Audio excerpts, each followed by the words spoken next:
La Côte d'Ivoire, État de l'Afrique de l'Ouest, est une république soumise à une loi fondamentale dans laquelle elle a fait le choix de la démocratie et du régime présidentiel. À ce propos, la Constitution du 8 novembre 2016, révisée en mars 2020 et actuellement en vigueur, dispose en ses articles 50 et 51 que la souveraineté appartient au peuple par voie référendaire et par ses représentants élus. En d'autres termes, en tant que citoyen, vos moyens pour décider de l'avenir du pays sont le référendum et les élections. Plus concrètement, en tant qu'électeur, le référendum, c'est lorsqu'on demande votre avis pour adopter un texte ou pas relatif à une question importante de la vie de l'État. Et les élections, c'est quand vous êtes invité à voter des représentants qui agiront en votre nom, aussi bien au plan national qu'international. Comme toute démocratie, l'État ivoirien suit le principe de la séparation des pouvoirs. Ce principe consiste tout simplement à diviser les pouvoirs de l'État en trois, à savoir l'exécutif, le législatif et le judiciaire. Tout cela afin d'éviter de concentrer tous les pouvoirs entre les mains d'un seul homme qui pourrait en abuser sans limite. Ainsi, chaque pouvoir a donc un rôle précis.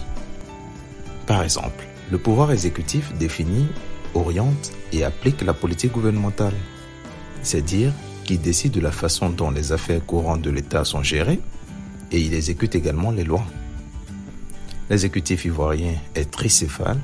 Plus simplement, il est représenté par trois institutions que sont la présidence, la vice-présidence et la primature au siège du Premier ministre.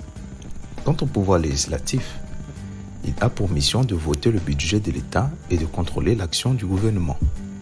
Il est exercé depuis la dernière constitution par deux organes que sont l'Assemblée nationale, dont les membres sont appelés députés, et le Sénat, dont les membres sont appelés sénateurs. Enfin, le pouvoir judiciaire contrôle l'application de la loi. Il est assuré par l'organisation judiciaire et les magistrats. La candidature présidentielle est soumise aux exigences générales de la Constitution et aux critères particuliers du Code électoral. De façon plus concrète, le candidat ou la candidate, sans être sous sanction judiciaire, doit être âgé de 35 ans au moins à la date du dépôt de sa candidature et être exclusivement de nationalité ivoirienne, c'est-à-dire né de père ou de mère ivoirien d'origine. En plus de cela, il lui faudra remplir certaines formalités administratives telles que la fourniture d'une déclaration de candidature, la nécessité d'un parrainage citoyen et le paiement d'un cautionnement. Sur le parrainage citoyen, prévu à l'article 51 du Code électoral, il est exigé à tout candidat à la présidentielle d'être parrainé par une liste d'électeurs représentant 1% de l'électorat local dans au moins 50% des districts autonomes et régions du pays. Quant au paiement d'un cautionnement, il est consacré par l'article 55 du Code électoral et est fixé à 50 millions de francs CFA. Le non-respect de l'un de ces critères invalide systématiquement le dossier de candidature puisque les conditions de candidature sont indissociables.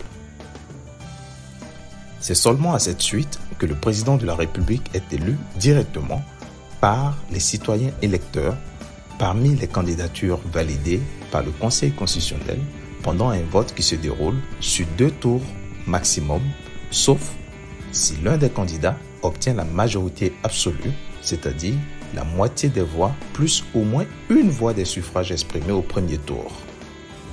Il faut rappeler que le mandat du président de la République ne peut excéder 5 ans et est renouvelable une seule fois.